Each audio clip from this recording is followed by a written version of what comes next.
Maayong bungkag, buntag. It's us, Inday Bisaya. And Dodong Viking. Welcome. Magbili tayo ng bulaklak para sa altar natin.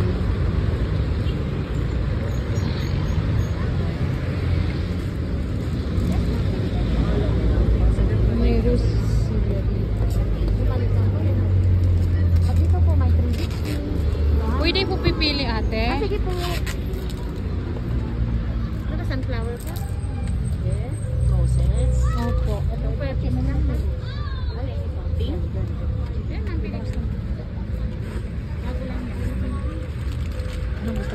Pasok ako, ate, ha?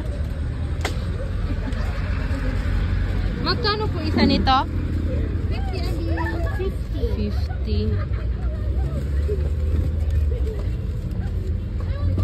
Para dito. Ano, maliit naman to. Yung pang hindi pa bumubo. Dito ko ilalagay, ate.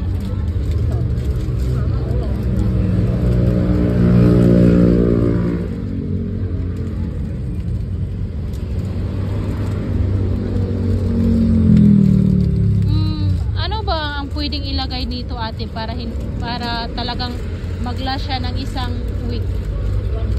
Oo. Para pang altar sana. Wala, ibabad mo lang sa tubig na malinis. Tapos araw-araw palitan ng tubig? Oo. Tapos araw-araw putulan mo konti-konti ito. Ah. Konti-konti lang. Okay. Marami din na yung parang. Kailangan talagang Ganyan o, putulan. araw-araw. Ganyan lang konti. Para para fresh. Para, ate, pati yung tinibon, ate.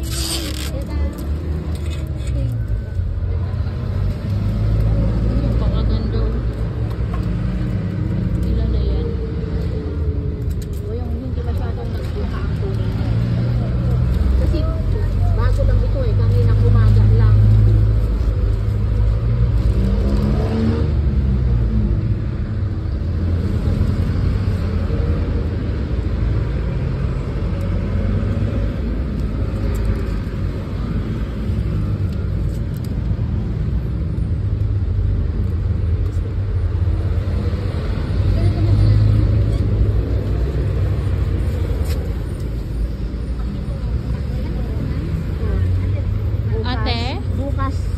Bukang-buka na. Ito. Ito ano man natin, magkano? Lalagyan na ganyan. Ang ganyan, hindi bibilhin niya dun sa Ano lang? Marami na siya. Oo. Pang dagdag lang siya sa Kabil din na. Hindi sila na ang Ito. gagawa. Kami na ang gagawa. Pang altar lang naman yan. 6. Ilagay dyan. 6. O sige. Ano pa bang Ibabalot. flower ninyo, ate? Ibabalot ba, ma'am? Ayan. Sige, hilahin mo lang. Magkano naman to? Idadagdag o kunin mo ganyan? Ano lang, goro? Pag 5.50. Pag 5 ganto? Anong 5? Ito. 50 na ito. Yan? 50 na yan?